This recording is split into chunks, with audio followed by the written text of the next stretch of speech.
mismong si Senator Amy Marcos ang bumabanat dito sa kanyang kapatid. Sinabi, matagal na gumagamit ang droga yan, tapos illegal na droga, tapos idinamay pa pati members ng First Family. Okay. Ito yung una kong tanong kasi alam ko pinag-aaralan niyo ito, no? Bilang isang campaign strategist. Sino ba talaga yung tinatamaan dito? Yung presidente o baka naman si Amy or both? Lilina, before I answer that, I have to make a disclaimer. 8 to 12 days bago mo makuha yung trending ng isang QSS or quick sentiment scan, kailangan mag-antay ka muna. So meron mga parang election lang yan, parang halalan. May mga initial results, but it takes time before you can establish a trend. As with anything, no? Yan ang siyensya dyan. Pero sa initial na lumalabas, nakakagulat dahil explosive na explosive. Kulang na lang nga, sabi ko, si Kuya Boy Abunda yung mag-annotate ng speech ni Senator Amy. Explosivo! Explosibong explosivo! Pero it seems, based on the initial data that's coming out, it landed very, very differently from her intended appeal or message or effect. Initial lang to, lilinawin ko, initial data seems to show that hindi tugma sa panlasa ng Pinoy ang ganyang klaseng speech na talagang outright nilaglag mo yung kapatid mo, in-expose mo yung baho ng pamilya. So dalawa yung tinamaan dyan. Unang-una, yung close familial ties ng Pilipino. Kahit anong mangyari, hindi mo ilalaglag pamilya mo. Ganyan ang psycho-cultural makeup ng Pinoy. Family is still family. Number two, talagang inherent na sa ating kultura na masama ang tingin natin sa mga taong airing their dirty laundry in public.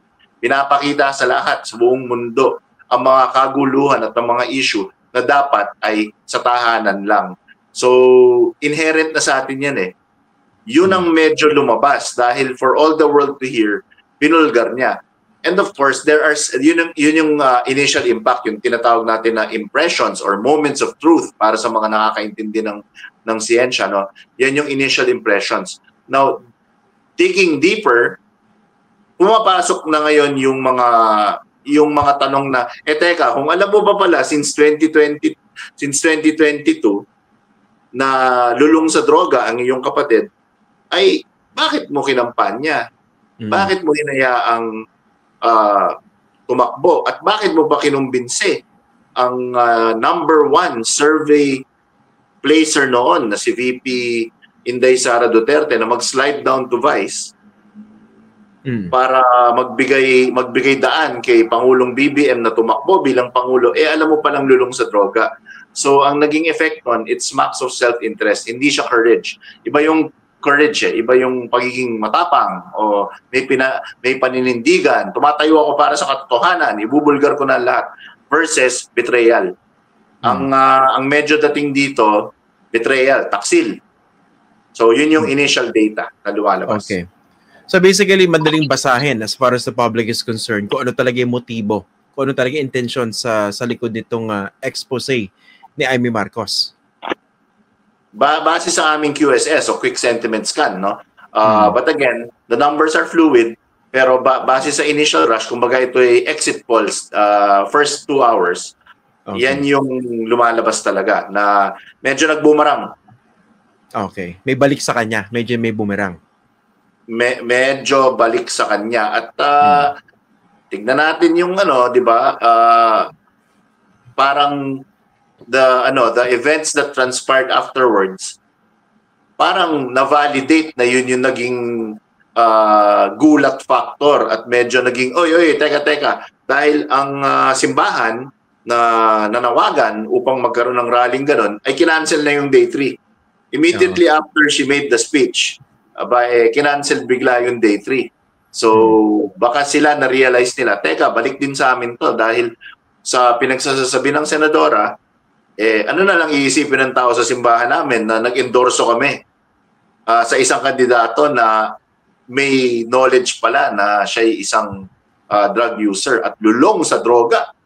Low-functioning addict according to the senator. Talagang nagbago na yung buhay. He cannot function properly. Magpagaling ka were the words she used. You are sick in English, di ba?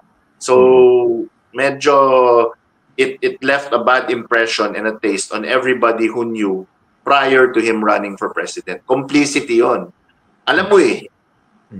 Alam mo pala, no? Tapos kinampanya mo. Tapos ngayon medyo nagkikiskisa na kayo, bigla mo sasabihin, oy, adik yan. Diba? Pinapabalik mo. Okay. Exacto. Yes. Okay.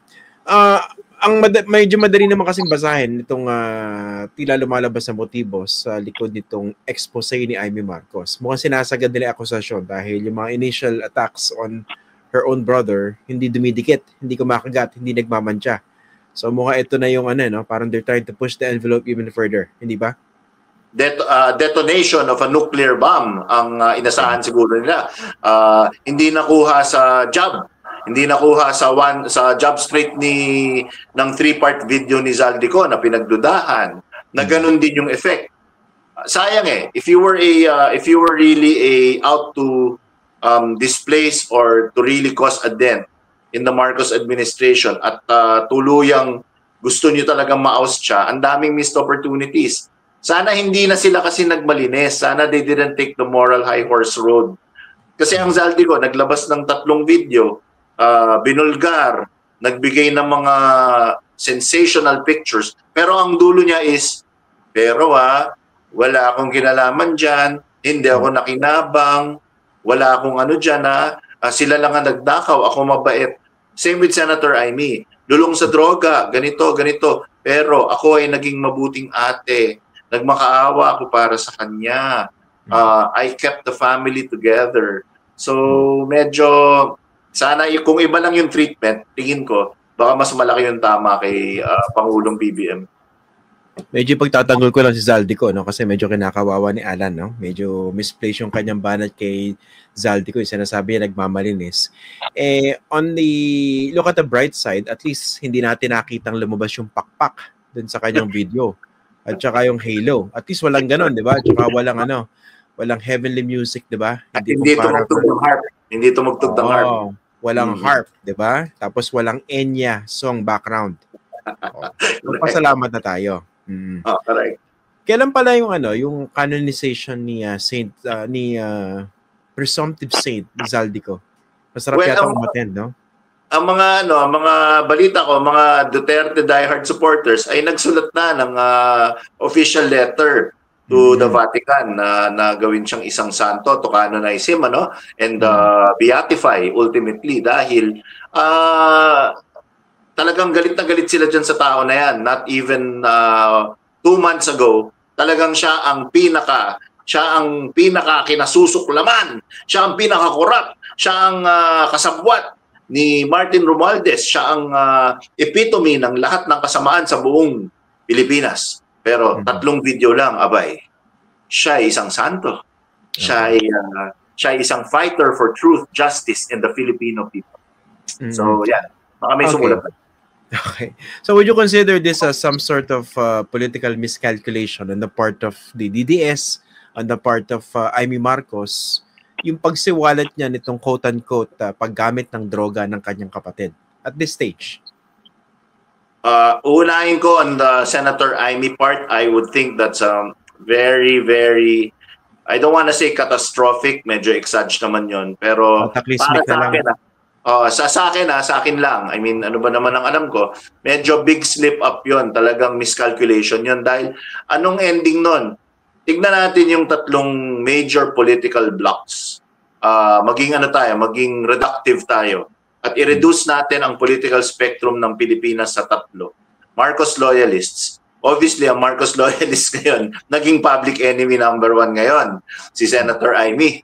Dahil talagang inupakan niya yung kapatid niya. Ekis na siya doon. Ang mga Duterte diehard supporters, the 2nd block, bakit nila pagtitiwalaan si Senator Amy kung nagawa niya sa sarili niyang kapatid yan, baka naman ilaglag din niya si VP Inday when the time comes. Dahil hindi mapagkakatiwalaan, sariling kapatid, nilalaglag. So medyo na-increase yung doubt sa kanilang kampo. At yung 3rd, mga dilawan, they never liked her anyway. So naging ending dito, inirode niya yung kanyang political capital at political base. I think What do I know, right? Maybe she'll prove me wrong. Pero from where I sit and stand, yan na nakikita ko, super miscalculation yan. So mukhang nakababa ito sa kanyang political capital. Itong ginawa niya. Tingin ko dahil inaway na niya lahat at pinataasan niya ang distrust sa kanya dahil bilang Pilipino, talagang ang Pilipino magdadalawang isip ka na magtiwala sa isang tao na yung sariling kapatid binenta at niyari at nilaglag sa harap ng libo-libong tao, not to mention the people watching on their phones, screens, and television sets. Talagang you will keep your distance sa isang taong ganyan. Inherent sa Pilipino yan. Yun nga, tsaka parang ayaw ng mga tao yata, no? Alam ko, ikaw nagbanggit nito sa mga election campaign, ayaw nila ng magkakapamilya nagbabanatan, hindi ba? Tsaka lalo mong pinapababa yung level ng diskurso. Talagang ayaw din ng tao. Yes, perfect word to use, Ian. It's reducing this whole serious issue into a telenovela. Kasi seryosong issue po to, no? Alam naman yan ng mga Foxnatics, alam naman yan ng mga Pilipino. Trilyon ang ninanakaw sa kaban ng bayan, tapos naging spectacle na lang, naging yun na lang, naging ate versus kapatid. It boggles the mind. Ba't niya ginawa yun?